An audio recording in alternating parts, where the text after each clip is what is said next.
තෙරුවන් සරණයි ඔයාලා හැමෝටම.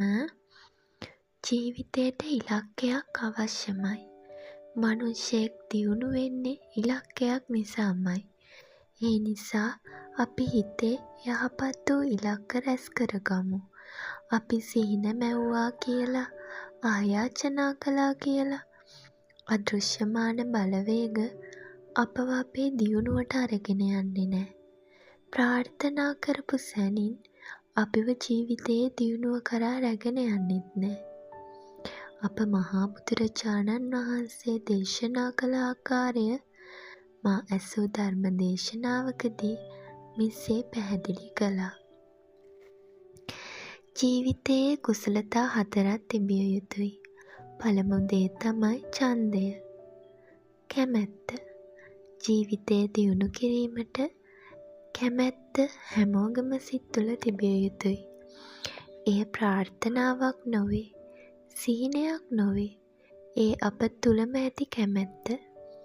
බලවත් වූ කැමැත්තක් තිබියම යුතුයි.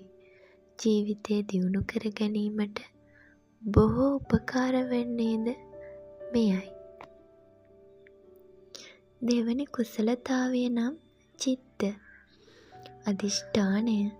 තමාගේ දියුණුවට පස නොබසින අධිෂ්ඨානයක් තිබිය යුතුයි. ඉලක්කය වෙනුවෙන් කටයුතු කිරීමේදී අධිෂ්ඨානය නිසා එන බාධා මැඩගෙන යා හැකියි. ඒ නිසා අධිෂ්ඨානය කුසලතාවයක්ම පමණයි.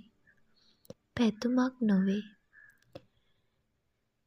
කැපවීම කියන දේත් වැදගත්.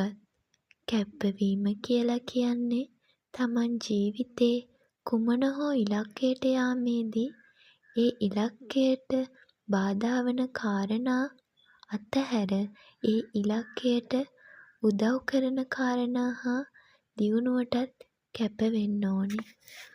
මේ කැපවීම කෙනෙක් ළඟ තියෙනවා නම් මේක දක්ෂකමක්, ප්‍රාර්ථනාවක්වත් සිහිනයක්වත් නෙවෙයි.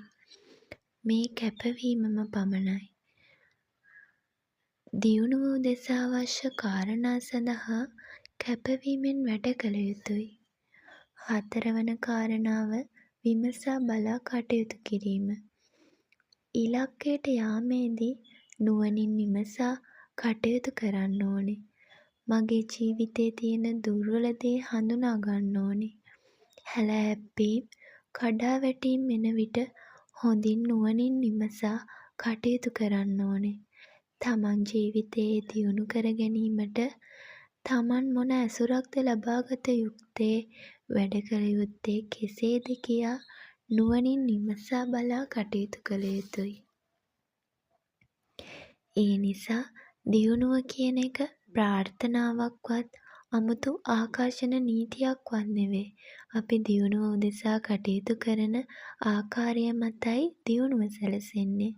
ඒ නිසා අධිෂ්ඨානය, කැමැත්ත, කැපවීම, නුවණින් විමසීම යන කරුණු 4 කෙනෙක් තුළ තිබියම යුතුයි. මං හිතනවා අදත් ඔයාලට වැදගත් කරුණු කීපයක්ම මම කිව්වා කියලා. එහෙනම් ඔයාලා හැමෝටම තෙරුවන් සරණයි. පරිස්සමින් ඉන්න.